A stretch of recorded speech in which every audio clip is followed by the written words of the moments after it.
Один из самых интересных, долгожданных, веселых и самых вкусных праздников в году – Масленица. Последний день Масленицы в парке культуры и отдыха «Акуль» прошел весело и интересно. Все поздравляли друг друга с праздником и с радостью провожали зиму. Кармаскалинцам скучать было некогда. Они участвовали в играх, молодецких забавах и конкурсах, где самые активные получали приятные призы. Я вот подарки выиграла, играла игру.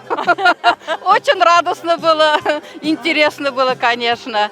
Это потому что такой подарок еще я не играла никогда и не получала. Со сцены звучали музыкальные номера творческих коллективов, а веселые скоморохи развлекали гостей и приглашали от души повеселиться вместе с ними.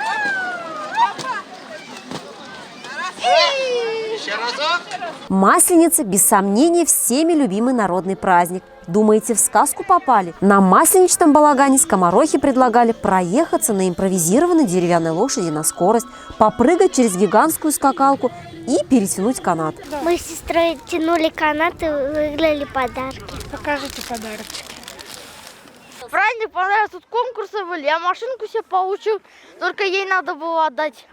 Ну, весело. Какая же масленица без блинов? Их аромат так и манил. А чтобы попробовать масленичное лакомство, выстраивалась очередь. Стоит ли говорить, что традиционный символ масленицы – блины – пришлись по вкусу не только детям, но и взрослым. Отлично, все прошло на ура. Молодцы, спасибо. Блины попробовали, вкусные, горячие. В конкурсах поучаствовали, блины поели. Жарко и весело завершили масленичную неделю. Блины были замечательные, самые вкусные, самые масленичные, праздничные. Зиму проводили, весну встречаем. А чтобы помочь весне поскорее одолеть холодную зиму, по старой традиции кармаскалинцы сожгли соломенное чучело и дружно пустились в веселый хоровод.